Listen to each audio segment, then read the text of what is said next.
इंतजार करने वालों को सिर्फ उतना ही मिलता है जितना कोशिश करने वाले छोड़ देते हैं। हेलो एवरीवन, मैं हूं वरदाराम, आपका एजुकेटर, ट्यूटर और स्कूल लेक्चरर। आज के इस क्लास में आप सभी का स्वागत है। विद्यार्थियों, हम कर रहे हैं हिंदी अनिवार्य, जो हमारी है सब्जेक्ट हिंदी अनिवार्य में जो पत्र एवं प्रारूप लेखन है, वो पत्र एवं प्रारूप लेखन का आज अपन करेंगे नेक्स्ट पार्ट।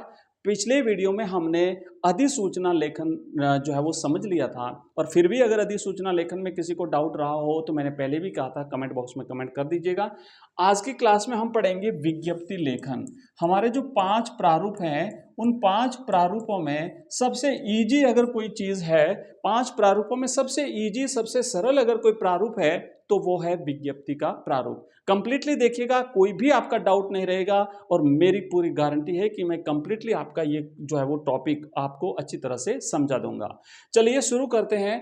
यहाँ पे एक क्वेश्चन हम लेंगे कि आपको एक विज्ञप्ति जारी करनी, जैसे आपने देखा होगा बोर्ड के एग्जाम होते हैं, या फिर जैसे चुनाव होते हैं, या कोई भी जब काम होता है ना तो सरकार उसकी विज्ञप्ति जारी करती है। जैसे नई भर्तियां आती है, आपने देखा होगा राजस्थान लोक सेवा आयोग हर भर्ती की एक विज्ञप्ति जारी करता है। तो ये जो इनका जो फॉर्मेट होता है वो एक निश्चित फॉर्मेट में ये चीज़ें जारी की जाती है। आप लोग जो है वो इसे अच्छी तरह से समझ लीजिए, और परीक्षा में आपका ये जो टॉपिक है ना, ये पूरा 4 नंबर का रहेगा। तो ये पूरे के पूरे 4 नंबर आप आसानी से ला सकते हैं। फॉर एग्जाम्पल, मान लीजिए राजस्थान माध्यमिक शिक्षा बोर्ड अजमेर को 2024 की जो परीक्षाएं आयोजित करवानी है, 2024 की जो मुख्य परीक्षाएं आयोजित करवानी है, तो बच्चों को सूचनार्थ जो है वो बोर्ड एक विज्ञप्ति जारी करेगा। जैसे बोर्ड सिलेबस जारी करता है, जैसे बोर्ड आपके एग्जाम की तारीखों की घोषणा करता है, तो वो बोर्ड विज्ञप्ति जारी करता है। उसके आधार पर सब ये जो है वो सारी चीज़ें प्रसारित की जाती हैं।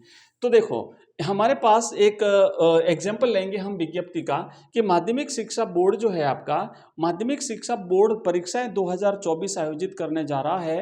वो कहाँ कहाँ पे आयोजित होगी और कब होगी, इस पर आपको मान लीजिए एक लिखनी है विज्ञप्ति। तो कैसे लिखेंगे? तो आप सबसे पहले, हमने देखो पिछले वाले पैटर्न में भी देखा था, जब विज्ञप्ति करी थी उसमें हम क्या करते हैं, सबसे पहले यहाँ पे लिखते हैं राजस्थान सरकार। आपको यहाँ पे तो लिखना है राजस्थान सरकार, ठीक है। सेंटर में आप यहाँ पे लिखेंगे राजस्थान और सरकार। अगर आपको नहीं दिख रहा है, मैं थोड़ा सा इसे नीचे ले आता हूँ, थोड़ा सा नीचे ले आता हूँ। अब देखिए, अब आपको दिख जाएगा। आप बीचों बीच यहाँ पे जब फ्रेश पेज से लिखना शुरू करें तो यहाँ लिखेंगे राजस्थान सरकार, राजस्थान सरकार। ये इतना लिखा आपने, और ये लिखने के बाद ध्यान रखना, जितने भी प्रारूप हैं, चाहे आप निविदा लिख रहे हो, चाहे आप अधिसूचना लिख रहे हो, चाहे तो आप ज्ञापन लिख रहे हो, आपको सेंटर में यहाँ पे बीचों बीच लिखना है राजस्थान सरकार, और उसके जस्ट नीचे आपको लिखना है कार्यालय का नाम। अब जैसे मान लो स्कूल है, कोई स्कूल अपना कोई ऑर्डर जारी करता है तो वो स्कूल अपना नाम लिखेगा। यहाँ पर हमें क्या करना है, माध्यमिक शिक्षा बोर्ड, जो बोर्ड की परीक्षा है 2024 की परीक्षाओं के बारे में छात्रों को सूचित करना चाहता है, तो वो अपनी विज्ञप्ति लिखेगा, तो बोर्ड लिखेगा माध्यमिक शिक्षा बोर्ड राजस्थान अजमेर, ठीक है। तो ये पहली पंक्ति हो गई, ये आपकी दूसरी पंक्ति हो गई, और फिर आएगा तीसरी पंक्ति। हमने पिछले भी देखा था, तीसरी पंक्ति में हम लेफ्ट साइड में लिखते हैं क्रमांक, राइट साइड में लिखते हैं दिनांक। तो ये हो गया हमारा क्रमांक, यहाँ पे लिखेंगे क्रमांक और यहाँ पे हम लिखेंगे दिनांक। अब देखिए, क्रमांक जो होता है ना, आप डायरेक्ट लिख सकते हैं क्रमांक करके। जैसे मान लो हमने लिखा है 112, अब ये 112 लिख करके भी आप छोड़ सकते हैं, और पिछले हमने अधिसूचना में इतना लंबा क्रमांक लिखा था, वो क्रमांक भी अगर आप लिखना चाहें तो लिख सकते हैं। मैं पूरा तरीका आपको बताता हूं कैसे लिखना होता है। अब आप सोचेंगे, जैसे मान लीजिए किसी बच्चे को नहीं पता हो कि सर ये क्रमांक कैसे लिखें, कहाँ से लावें ये क्रमांक, तो आपको कहीं से नहीं लाना, आप अपने हिसाब से कुछ भी लिख लीजिए। आप चाहे तो 1 लिख लीजिए, आप चाहे तो 5005 555 लिख लीजिए, जो चाहे जो लिख दीजिए, आपको कोई यहाँ पे फर्क नहीं पड़ेगा। लेकिन ये लिखा कैसे जाता है वो तरीका मैं बताता हूँ। जो सरकारी कार्यालय होते हैं उसमें एक रजिस्टर होता है, जो ऑर्डर जारी किए जाते हैं उन्हें डिस्पैच रजिस्टर में उसका इंदराज किया जाता है, उन्हें लिखा जाता है, रिकॉर्ड पे लिया जाता है।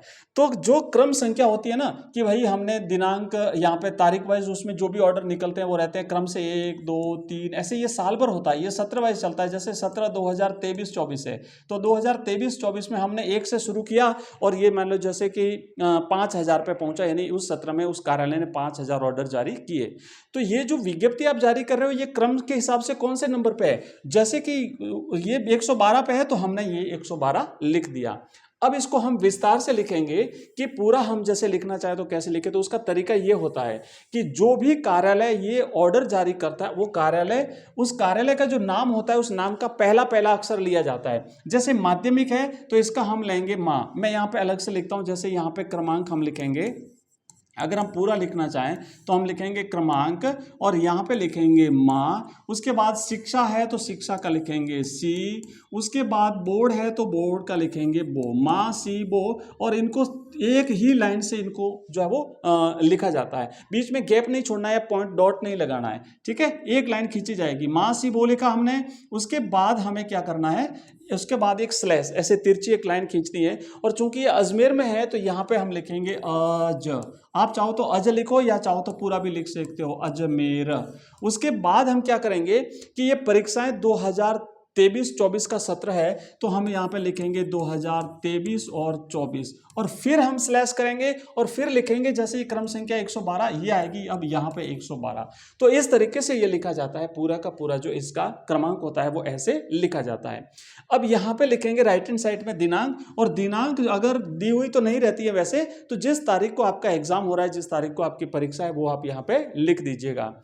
उसके बाद नीचे यहाँ पे सेंटर में हम लिखेंगे विज्ञप्ति, आप यहाँ पे देख रहे हो ना ये विज्ञप्ति, और सीधा विज्ञप्ति लिखे हम डायरेक्ट लिखेंगे कि उच्च माध्यमिक परीक्षा 2024 की मुख्य परीक्षाएं 20 जुलाई 2024 से, अब यहाँ पे 20 जुलाई की जगह हम 20 फरवरी कर सकते हैं क्योंकि बोर्ड की परीक्षाएं फरवरी में इस बार शुरू हो रही हैं, ठीक है, सामान्यतः मार्च में होती हैं 8 मार्च 10 मार्च 12 मार्च, लेकिन इस बार फरवरी में हो रही, तो हम लिखेंगे 20 फरवरी 2024 से निर्धारित एवं मान्यता प्राप्त केंद्रों पर आयोजित की जाएगी, क्योंकि बोर्ड के जो केंद्र होते हैं, सेंटर जो होते हैं एग्जाम के, वहीं पर ये परीक्षाएं करवाई जाती है, तो करवाई जाएगी। परीक्षार्थी अपने प्रवेश पत्र और समय सारणी बोर्ड की वेबसाइट से डाउनलोड कर लें। वैसे प्रवेश पत्र जो होते हैं वो बच्चों को, जो रेगुलर बच्चे होते हैं उनको स्कूल से ही जारी किए जाते हैं, और प्रवेश पत्र और साथ ही साथ टेबल, जो टाइम टेबल होता है इनका, ठीक है, तो बोर्ड इस तरीके से आपको सूचित कर रहा है। अन्य किसी भी प्रकार की सूचना हेतु संबंधित केंद्राधीक्षक से संपर्क करें, मतलब जहां पे आपका सेंटर है वहां के जो सेंटर सुपरिंटेंडेंट होते हैं, जो केंद्राधीक्षक होते हैं, आप उनसे संपर्क करेंगे। ये लिखने के बाद में अब नीचे जब उतरोगे आप तो नीचे देखो आपको लिखना है यहाँ पे हस्ताक्षर, उसके बाद यहाँ पे नाम लिखा जाएगा, किसका नाम, वो जो माध्यमिक शिक्षा बोर्ड है उनके जो सचिव हैं वो अपना नाम लिखेंगे, इनका नाम जो भी हो, मान लीजिए इनका नाम राम सिंह है ना, इनका नाम राम सिंह, तो यहाँ पे वो लिखेंगे अपना नाम, है ना, अपना नाम लिखेंगे राम सिंह, और फिर वो उनका पद आएगा, तो पद वो सचिव हैं, और सचिव किसके हैं, माध्यमिक शिक्षा बोर्ड राजस्थान अजमेर के, और यहाँ पर वो अपने हस्ताक्षर करेंगे, ठीक है, इस तरीके से वो अपना जो भी हस्ताक्षर होगा वो करेंगे। ये एक फॉर्मेट रहता है अपना विज्ञप्ति लेखन का। बच्चों हमने देखो इससे पहले हमने अधिसूचना करी थी, इसके बाद हमने अधिसूचना हमने कर दी, उसके बाद हमने यहाँ पे विज्ञप्ति देख लिया, और अब हमारे पास जो है वो बचा है, अब हमारे पास निविदा लेखन बचा है, निविदा लेखन बचा है, उसके बाद ज्ञापन बचा है, और फिर हमारे पास बचा है अर्ध सरकारी पत्र जो है, अर्ध सरकारी पत्र या अर्ध शासकीय पत्र जो है वो बचा है। तो ये हम नेक्स्ट वीडियो में लेते हैं। मैंने आपसे कहा था कि आपकी एग्जाम से पहले हिंदी का कंप्लीट कोर्स करवा देंगे। इसके अलावा हमारी हिंदी अनिवार्य की 2000 प्रश्नों की सीरीज हमने जो जारी करी है उसके प्रश्न भी आपको कंटिन्यू मिल रहे हैं। इसके अलावा हमारा जो अभिव्यक्ति और माध्यम का जो बुक है उसके भी हमने इंपोर्टेंट जितने भी क्वेश्चंस बन सकते हैं वो सारे के सारे क्वेश्चंस भी हमने तैयार कर लिए, और उसका वीडियो भी आपको रेगुलर मिलता जा रहा है। इसके अलावा इंग्लिश की जो हमने सीरीज शुरू करी है, इंग्लिश के जो इंपोर्टेंट क्वेश्चंस हैं आपके जितने भी जो शॉर्ट कंपोजिशन, लॉन्ग कंपोजिशन, इसके अलावा जो ग्रामर, और साथ ही साथ बुक्स की समरी, क्वेश्चन आंसर्स, पोएम्स की समरी, उसके क्वेश्चन आंसर, सारे चैप्टर्स के हम जो एमसीक्यूज हैं वो एमसीक्यूज भी करवाते हैं। तो इस तरीके से हम कंप्लीट लेकर के आगे बढ़ रहे हैं, और आने वाले फटाफट से आपको थोड़ा सा हम अब स्पीड बढ़ाएंगे क्योंकि हमारे पास टाइम बहुत कम बचा है, तो स्पीड बढ़ाएंगे और सारे के सारे टॉपिक, सारे के सारे सब्जेक्ट हम पढ़ेंगे। ये बच्चों पीडीएफ जो है वैसे तो हम हमारा जो व्हाट्सएप ग्रुप है उसमें शेयर कर देते हैं, आपको मिल जाएगी, और अगर एक साथ सारे पीडीएफ आपको प्राप्त करनी है तो आप हमारा ऐप डाउनलोड कर लेंगे। हमारा ऐप है बच्चों एजुकेशन राइज। इस वीडियो के डिस्क्रिप्शन में आपको लिंक मिलेगा, प्ले स्टोर पर आप लिखेंगे एजुकेशन, एजुकेशन राइज RISE।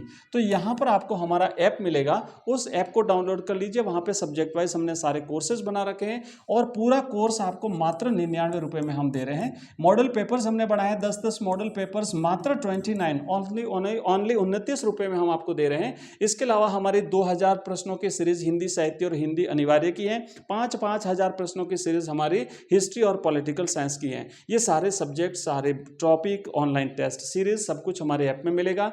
आप एक हमारा नंबर नोट कर सकते हैं, जहां पर आप हमें व्हाट्सएप मैसेज करेंगे तो आपको हमारे व्हाट्सएप ग्रुप का लिंक मिल जाएगा। नंबर है हमारा 9079622989। इसके अलावा किसी भी प्रकार की आपकी अगर क्वेरी है तो इस वीडियो के कमेंट बॉक्स में कमेंट कर दीजिएगा। वीडियो को लाइक जरूर करिएगा, वीडियो को ज़्यादा से ज़्यादा अपने मित्रों तक शेयर करिए, ताकि वो लोग भी हमारे साथ जुड़ करके और अपना जो है वो एग्जाम की तैयारी कर सके अच्छी तरह से। मिलते हैं नेक्स्ट वीडियो में, तब तक के लिए बाय, थैंक यू, धन्यवाद।